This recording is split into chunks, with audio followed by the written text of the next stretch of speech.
My parents are still there. My brother and his family are still in Wilmington by Whiteface Mountain. And I love the fact that when I go home for Thanksgiving, it's a white Thanksgiving. When I go for Christmas, it's a white Christmas.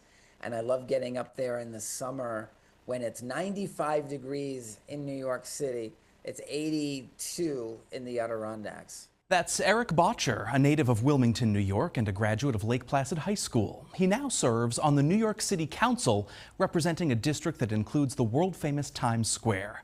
Before that, he worked in advocacy for causes including support for people with HIV and AIDS. But that work almost never happened. This LGBTQ+ Pride Month, we talked with the council member about growing up in the Adirondacks as the only gay person he knew, his early struggles and suicide attempts, and how he now calls for much more work around mental health. My childhood was very idyllic in many ways, with a wonderful family and a beautiful setting.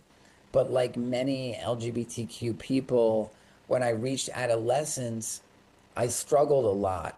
I'll never forget how alone I felt, the feeling of isolation. And remember, this was in the early 90s, before the internet, before we had LGBT role models on television. We didn't have RuPaul's Drag Race or anything like that. And all I knew about being gay was that it was something strange and something bad.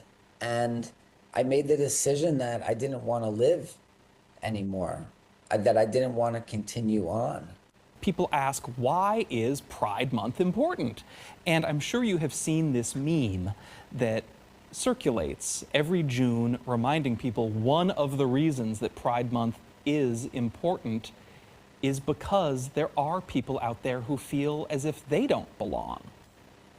There are people out there in our country and around the world who want us to feel shame. They want us to be ashamed of who we are. The opposite of shame is pride.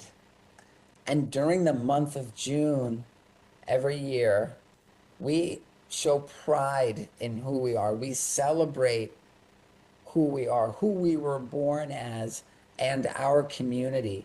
And that is the antidote to that shame. And today, I have no doubt that there's a young person somewhere in the Adirondacks who feels terribly alone and isolated, and they're in crisis. That's why it's so important that, you have these messages of negativity being put out there about our community. We need to be out there with the opposite message, the message of positivity and inclusivity, telling young people that you are okay the way that you are.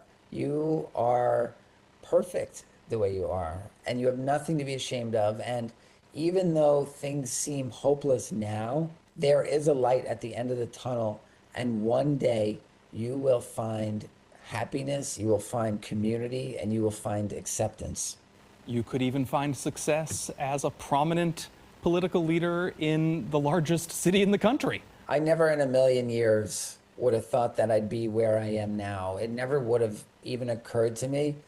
As a teen, I felt pretty worthless. I had very low self-esteem. I was very shy, and I had very little hope for the future. If you had told me that one day I'd be a member of the New York City Council, I'd be here on this newscast that I'd watch every night, I never would have believed it. And that's the kind of hope that I try to communicate to kids when I talk to them, to young people. I try to communicate to them what the possibilities of life are, because they're tremendous. What turned things around for you? When I was 15, I was hospitalized for a month at a hospital, a mental health hospital in Saratoga called Four Winds Hospital. And it was after a series of suicide attempts. And that was truly one of the formative experiences in my life. First of all, it's why I'm here. The mental health care that I was able to receive there And I talk about these experiences because we have to break down stigma around the issues of mental health. People are so hesitant to talk about mental health. If you've got a broken arm, you're not going to hesitate to ask for attention, medical attention. But if you have mental health challenges, there's so much stigma attached with asking for help and getting help. We've got to change that. And part of that is, people like me talking about it openly. I truly believe that without that experience, I quite possibly might not be in public service. But that is something that has helped shape who I am and helped shape my view of the world. And I feel like I've been given a second chance in life, and that every day is an opportunity to make the world better during this relatively short amount of time that I'm on planet Earth. Your district is quite literally the center of the LGBTQ plus rights movement in this country, because you are the council member who represents Stonewall.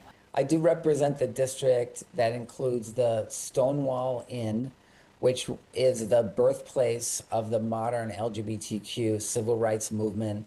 The night in June of 1969, during a routine police raid, the police used to raid gay bars and arrest people and harass them. The patrons that night said no more, and they rose up and they fought back, and it sparked a movement of civil rights activism. And every June from then on, there was a march, and it became what we today know as Pride Month.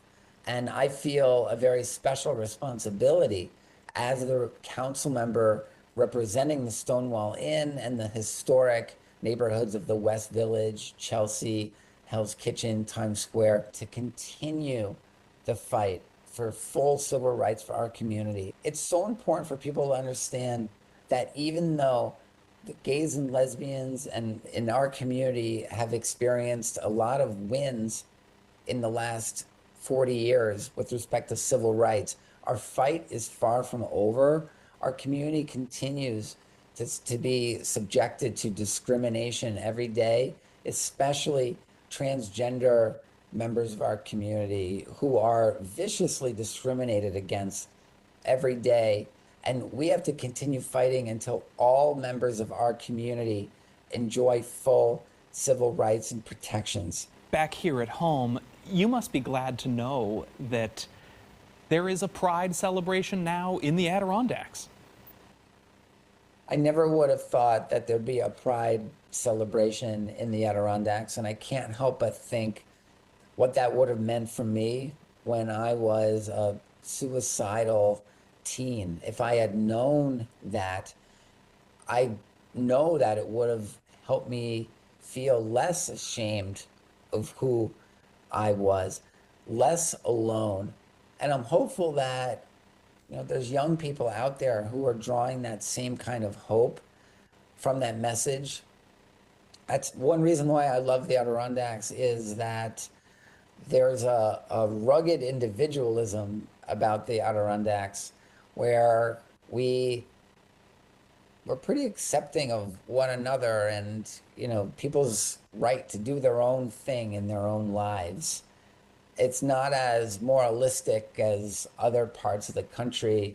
We commune with nature, and, people go up there partly because they're able to live freely and have their own kind of lives on their own land. And I think that dovetails very strongly with Pride Month, right? Where people can be who they are and love who they want to love. If you need someone to talk to, caring and confidential help is available from trained counselors through the Suicide and Crisis Lifeline 988. Its specialized services for LGBTQ plus youth will be ending July 17th after cuts from the Trump administration. While there is a push in Washington to save them, help will remain available 24/7 to LGBTQ plus young people through the Trevor Project. That nonprofit offers life-saving services by phone, text, or online chat. And we mentioned this in our segment. The 4th annual Tri-Lakes Pride is coming up Sunday, June 29th in Saranac Lake. The free event features a parade, music, speakers, a fashion show, and more. For details, visit the Adirondack North Country Gender Alliance's website or Facebook page.